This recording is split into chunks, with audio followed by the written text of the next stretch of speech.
को सच तो ये है कि राम को ना अभी तक कोई समझ पाया है और ना समझ पाएगा। थोड़ा सुन, दो बच्चे मौजूद हैं। ये दोनों बच्चे राम के बारे में अद्भुत जानकारी रखते हैं, ज्ञान रखते हैं। मैं इनका परिचय तारुफ कराता हूँ आपसे। बेटा क्या नाम है आपका और कहाँ से हैं आप? मेरा नाम आहुति शुक्ला है, मैं बस्ती से आई हूँ। आपका नाम बेटा क्या है? अभिनव अरोड़ा। अभिनव कहाँ से हैं आप? मैं दिल्ली में रहता हूँ। चलिए आहुति से हम शुरू करते हैं। कितनी उम्र है बेटा आपकी? मेरी उम्र 7 वर्ष। 7 वर्ष है। किस क्लास में पढ़ती हैं आप? मैं 3rd में पढ़ती हूँ। क्या क्या पढ़ती हैं? मेरे जो सब्जेक्ट हैं वो पढ़ती हूँ और अपना जो राज्य है, जो धर्म है, जो हिंदू संस्कृति है उसके बारे में और कविताएं। कुछ थोड़ा सा हमें अपने संस्कृति के बारे में बात की। अयोध्या में आप मौजूद हो, बस्ती पड़ोसी जिले के रहने वाले हैं, अवधपुरी के रहने वाले हैं आप। राम के बारे में क्या जानकारी है आपको? कितना जानती है राम? राम को सच तो ये है कि राम को ना अभी तक कोई समझ पाया है और ना समझ पाएगा। बड़ा सुंदर जवाब दिया। फिर भी अगर राम के बारे में पूछूं, आपको क्या अनुभूति होती है, क्या सोचती है राम के बारे में, क्योंकि आप राम की बात करती हैं। एक राम है दशरथ का बेटा, एक राम घट घट पे बैठा, एक राम का सकल पसारा, एक राम त्रिभुवन से न्यारा। ये जो पंक्तियां हैं ये हमारे संत कबीर जी ने लिखी हैं। इसमें जो पहले 3 राम के नाम लिए गए हैं इनको हर कोई जानता है और हर कोई इनका नाम भी लेता है, लेकिन जो चौथा राम है अर्थात परमात्मा, उसका रहस्य कोई नहीं समझ पाया है। जो चौथा राम है अर्थात परमात्मा, उसी की भक्ति करने से हमें सच्चे ज्ञान की प्राप्ति होती है। इतनी छोटी सी है, इतनी भोली प्यारी सी हैं आप, इतनी बड़ी बड़ी बातें कैसे कर लेती हैं? हिंदी के इतने क्लिष्ट शब्द जो आप बोल रही हो इतने आराम से, किसने सिखाया आपको? कैसे आया फिर? जैसे कि मैंने आपको बताया कि मैं अपने धर्म के बारे में, अपनी हिंदू संस्कृति के बारे में पढ़ती रहती हूँ। और क्या क्या पढ़ती हैं? कुछ लिखती भी हैं, केवल पढ़ती हैं? लिखती भी हूँ। क्या लिखती हैं? एक छोटी सी कविता मैंने लिखी है। सुनाइए। राम प्रतिमा नहीं प्रतिमान है, नभ से चमकते हुए दिनमान है। राम प्रतिमा नहीं प्रतिमान है, नभ से चमकते हुए दिनमान है। वाल्मीकि का वरदान है, राम आदर्श है, वो भगवान है। राम भगवान है, कोई नारा नहीं। राम गंगा जल है, कोई अंगारा नहीं। रोज यही काम कीजिए, चलते फिरते जिसको मिलिए उसे राम राम कीजिए। बेशकीमती की किसी कोई दाम नहीं, जो राम का नहीं वो किसी काम का नहीं। सब मिल के बोलिए जय श्री राम। जय श्री राम। सियावर रामचंद्र की जय। ये आपने खुद लिखा है? यकीन नहीं हो रहा मुझे। और कुछ लिखा हो अपना सुनाइए। और कुछ श्लोक। आपकी बोली इतनी मीठी है कि सुन करके बड़ा कानों को जो है रस घोलने वाली है। कुछ और सुनाइए, कुछ संस्कृत के श्लोक आपको आते हो, कुछ कविताएं आती हो राम के बारे में, अयोध्या के बारे में। जैसा कि अभी पूरा भारत राममय हो गया है, राम आ रहे हैं इसलिए, लेकिन क्या हम ये जानते हैं राम कौन है, राम का स्वरूप क्या है? तो संस्कृत में मेरे कुछ श्लोक हैं जिनके माध्यम से मैं आप सभी को बताती हूँ। कौन है राम? राम वो है चेतना के बिंदु बिंदु, जिससे प्रस्फुटित है तीज तीज, जो कि इस समस्त सृष्टि सर्जना की कल्पना का हेतु है, अनाम है। अनाम है जो पंक्ति में प्रथम प्रथम धैर्य धर्म का, शौर्य का, अनंत अंत क्रोध का, प्रचंड युद्ध का, निरय प्रलय का जो विराम है। विराम है अहम का जो है शोध है इस अनंत का, अनंत मुक्त क्रोध का, अनंत भक्ति बोध का, अनंत शक्ति शोध का, अनंत मोक्ष धाम है, वो एक नाम राम है। राम। आपकी उम्र के बच्चे ABCD इतना फ्लुएंटली नहीं बोल पाते हैं जितना राम की कविताएं आप सुनाती हो। ये कहाँ से संस्कार मिला आपको? ये किसने सिखाया? ये संस्कार मुझे मेरे माता पिता ने दिए हैं। अच्छा, तो इतनी कम उम्र में इतना सारा जो आप ज्ञान आपके पास में है, आप स्कूल भी जाते होगे, कभी बच्चों के साथ में आपका शास्त्रार्थ होता है, उनसे कोई बात होती है राम के बारे में? नहीं, राम के बारे में नहीं होती है क्योंकि मैं सेंट बेसिल स्कूल में पढ़ती हूँ। अच्छा। और वहाँ पे राम के बारे में और धर्म के बारे में बहुत नहीं होता है। नहीं होता है। तो ये चर्चाएं आपकी किससे होती हैं घर में? घर में जब मैं फ्री रहती हूँ अपने मम्मी से करती हूँ, अपने पापा से सवाल पूछती हूँ, जो सवाल मुझे नहीं समझ में आ रहा होता है उसका उत्तर खोजती हूँ, चाहे वो इंटरनेट के माध्यम से हो, चाहे वो पुस्तकों के माध्यम से हो। आजकल इंटरनेट है, लेकिन इंटरनेट का यूज हम सदुपयोग के लिए नहीं कर रहे हैं। तो मुझे जब भी कोई डाउट होता है, अगर मेरे मन में कुछ प्रश्न होता है, तो वो मैं अपने मम्मी पापा से पूछती हूँ। अगर मुझे उत्तर नहीं मिला तो मैं हर मार्ग से उसका उत्तर खोजती हूँ, लेकिन जब तक मुझे उसका उत्तर मिल नहीं जाता मैं हारती नहीं हूँ। क्या क्या खोजती हैं, क्या जानना चाहती हो आप, क्या समझना चाहती हो आप? समझना तो मैं हमेशा से यही चाहती हूँ कि राम कौन है, लेकिन मैंने इतने प्रयास किए और अभी तक मुझे जितना आधा समझ में आया है राम कौन है, वो मैंने आप सभी को अपने श्लोक के माध्यम से प्रस्तुत कर दिया। बहुत मीठी बातें करती है और उतनी ही ज्ञान की बातें भी करती है। अभिनव, आप राम कथा करते हैं, ये मुझे बताया गया है। आपकी उम्र कितनी है अभी? मात्र 9 वर्ष। 9 वर्ष। स्कूल भी जाते हैं आप? जी। राम कथा करते हैं, राम को कितना समझते हैं आप, अयोध्या को कितना जानते हैं? अयोध्या में आकर ऐसा एहसास हो जाता है कि राम मेरे पास हैं और मैं राम के संग में हूँ। राम मेरे सबसे प्रिय सखा है, राम ही मेरे प्राण है, राम ही मेरी माता है, राम ही मेरे पिता है, राम ही मेरे बंधु है, राम ही मेरे सखा है। हाथ काट कर रख दूंगा ये नाम समझ आ जाए तो। पता है कितनी दिक्कत होगी अगर राम समझ आ जाए तो। भाई राम राम तो कह लोगे पर राम सा दुख भी सहना होगा। पहली चुनौती ये होगी कि मर्यादा में रहना होगा। मर्यादा में रहना मतलब कुछ खास नहीं कर जाना है, बस चाक को गले लगाना है और अहंकार जगाना है। आप अपने राम लला के खातिर इतना ना कर पाओगे, शबरी के जूठे भेड़ खाओगे तो पुरुषोत्तम कहलाओगे। काम क्रोध के भीतर रहकर तुमको शीतल बनना होगा। बुद्ध भी जिसकी छांव में बैठे वैसा पीपल बनना होगा। करना होगा यह सब कुछ और वो भी शून्य में रहकर प्यारे, तभी तुमको पता चलेगा कितने अद्भुत राम हमारे।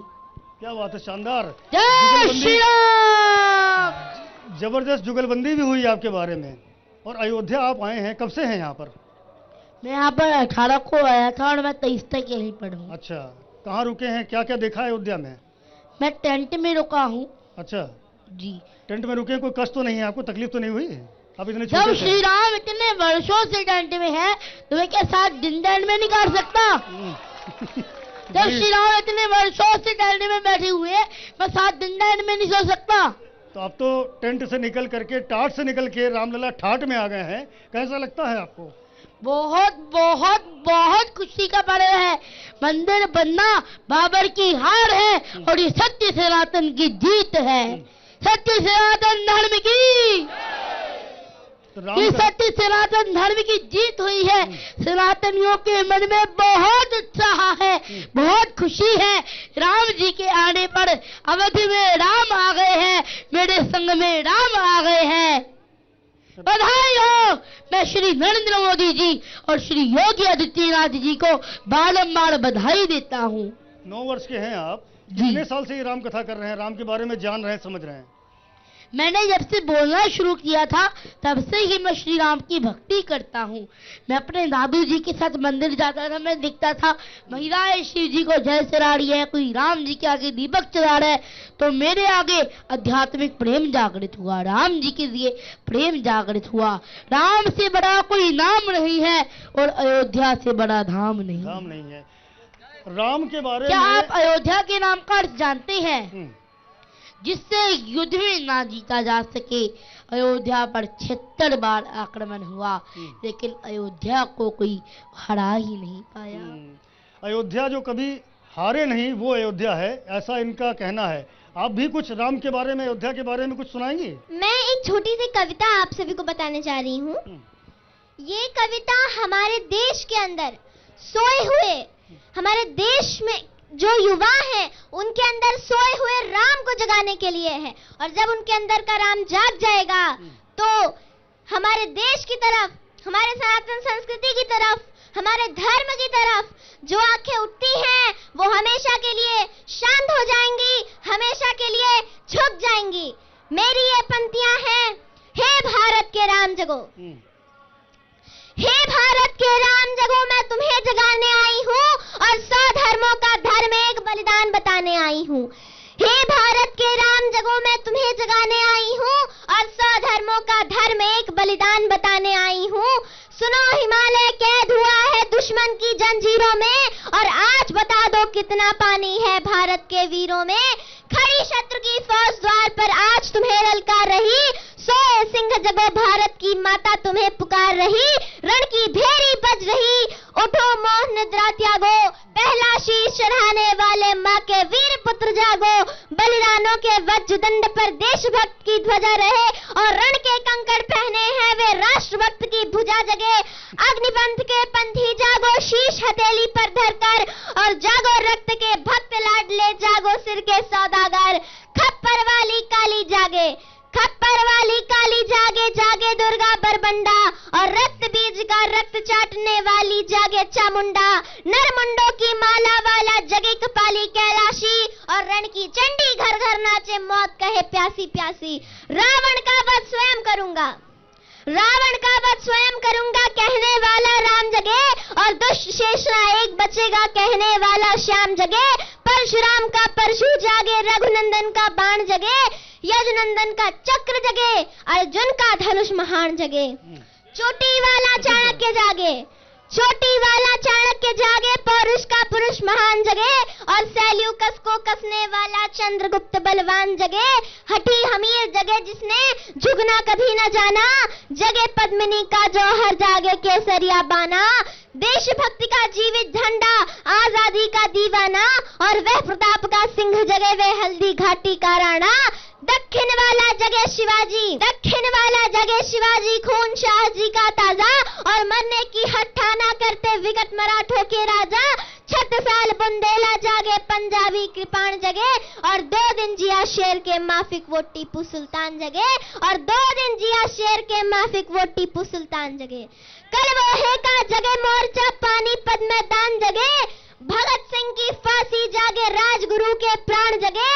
जिसकी छोटी सी लकुटी सी संगी ने भी हार गई, जिसकी छोटी सी लकुटी सी संगी ने भी हार गई, हिटलर को जीता वे फौजें 7 समुंदर पार गई। उस लकुटी और लगोटी वाले बापू का बलिदान जगे। आजादी की दुल्हन को जो सबसे पहले चूम गया, आजादी की दुल्हन को जो सबसे पहले चूम गया, स्वयं कफन की गांठ बांध कर सातों भावर घूम गया। उस सुभाष की आन जगे और उस सुभाष की शान जगे, ये भारत देश महान जगे, ये भारत की संतान जगे। झोली लेकर मांग रही हूँ कोई शीश दान दे दो, अरे भारत का भैरव भूखा है कोई तो प्राण दान दे दो। खड़ी मृत्यु की दुल्हन कुंवारी कोई तो ब्याह रचा लो, अरे कोई मर्द तो अपने नाम की चूड़ी तो पहना लो। कौन वीर निज हृदय रक्त से इसकी मांग भरेगा, कौन कफन की पलंग बिछाकर इस पर शयन करेगा। क्या कहते हो मेरे भारत से चीनी टकराएंगे, अरे क्या कहते हो मेरे भारत से चीनी टकराएंगे, अरे चीनी को तो घोल घोल हम पानी में पी जाएंगे, अरे चीनी को तो घोल घोल हम पानी में पी जाएंगे। वह बर्बर था वह शुद्ध था हमने उसको शुद्ध किया, वह बर्बर था वह शुद्ध था हमने उसको शुद्ध किया। हमने उसको बुद्ध दिया तो उसने हमको युद्ध दिया। आज बधा है कफन शीश पर जिसको आना है आ जाओ, चाऊ माऊ चीनी मीनी जिसमें दम हो टकराओ। रण के बन से बनता है रण का केसरिया बाना, ओ कश्मीर हड़पने वाले कान खोल कर सुनते जाना। भारत के केसर की कीमत तो केवल सर है, कोहिनूर की कीमत जूते 5 अजर अमर है। रण के खेतों में जब छाएगा अमर मृत्यु का सन्नाटा, रण के खेतों में जब छाएगा अमर मृत्यु का सन्नाटा, लाशों की जब रोटी होगी और बारूदों का आटा, सन सन करते वीर चलेंगे जो बामी से फन वाला, फिर चाहे पेकिंग वाला हो या चाहे रावलपिंडी वाला। जो हमसे टकराएगा वो चूर चूर हो जाएगा, जो हमसे टकराएगा वो चूर चूर हो जाएगा। इस मिट्टी को छूने वाला मिट्टी में मिल जाएगा। मैं घर घर में इंकलाब की आग जलाने आई हूँ, मैं घर घर में इंकलाब की आग लगाने आई हूँ। हे भारत के राम जगो मैं तुम्हें जगाने आई हूँ, हे भारत के राम जगो मैं तुम्हें जगाने आई हूँ। क्या बात है, जय क्या श्री शानदार तरीके से बात राम। रही है। कानों पर यकीन नहीं हो रहा है कि महज 7 साल की एक बिटिया इतनी लंबी कविता को पूरे ओज के साथ में गा रही है। आगे फिर से आपके पास में आता हूँ। तो बार बार हनुमान जी महाराज बंदर के रूप में हमें आशीर्वाद देने आ रहे हैं। हनुमान जी को प्रणाम करता हूँ। जय श्री राम। आजकल माता पिता का सम्मान नहीं हो रहा, पहले के समय होता था। राम जी ने दशरथ जी से पूछा नहीं कि क्यों जाना है वनवास, बस आज्ञा देकर चुपचाप चले गए वनवास। तो रामायण से सीखो कि माता पिता का कितना सम्मान करना है। आजकल बच्चे बड़े हो जाते हैं, बच्चे अपने माता पिता को वृद्धाश्रम में छोड़ देते हैं, ओल्ड एज होम्स में छोड़ देते हैं। क्या यह हमारी और मेरी? और अगर यह हमारी हुआ बेड़ी तो ये आगे जाकर के कुछ भी नहीं कर सकती। इसको भी रामायण पढ़नी चाहिए और रामायण से सीखना भी चाहिए। छोटे छोटे बच्चे हैं आप लोग और बड़ों को सीख दे रहे हैं। एक बस मेरा सवाल आपसे सवाल बस ये है कि प्राण प्रतिष्ठा कार्यक्रम का न्योता मुझे बताया गया आपको मिला हुआ है। आप जानते हैं क्या होती है प्राण प्रतिष्ठा, कैसे होती है? जैसे हम चावल खाते हैं तो हम बोलते हैं हम चावल खा रहे हैं, और जब हम उसको पूजा में उपयोग करते हैं तो हम बोलते हैं हम अक्षत से पूजा कर रहे हैं। एक और एग्जाम्पल देता हूँ। जब हम बाजार जाते हैं, हम भगवान जी की मूर्ति को देते हैं, प्रतिमा को देते हैं, हम भैया जी को बोलते हैं भैया जी कितने की है? भैया जी बोलते हैं भैया जी 3000 की मिलेगी।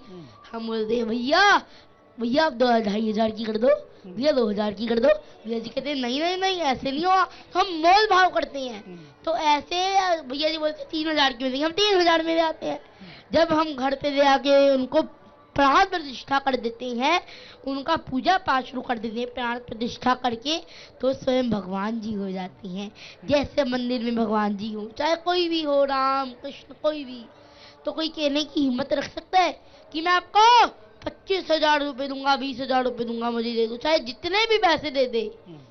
ये छोटे छोटे बच्चे हैं, स्वयं ईश्वर का रूप आ जाता है। बातें बड़ी बड़ी करते हैं और सीख भी देते हैं। समझा हमने किस तरह से इनके मन में राम को लेकर क्या है, क्या सोचते हैं, और बहुत विस्तार से और बहुत ही अच्छे तरीके से हमें राम के बारे में, राम के महत्व के बारे में यही कहूंगा मेरे साथ इतना ही। आप देखते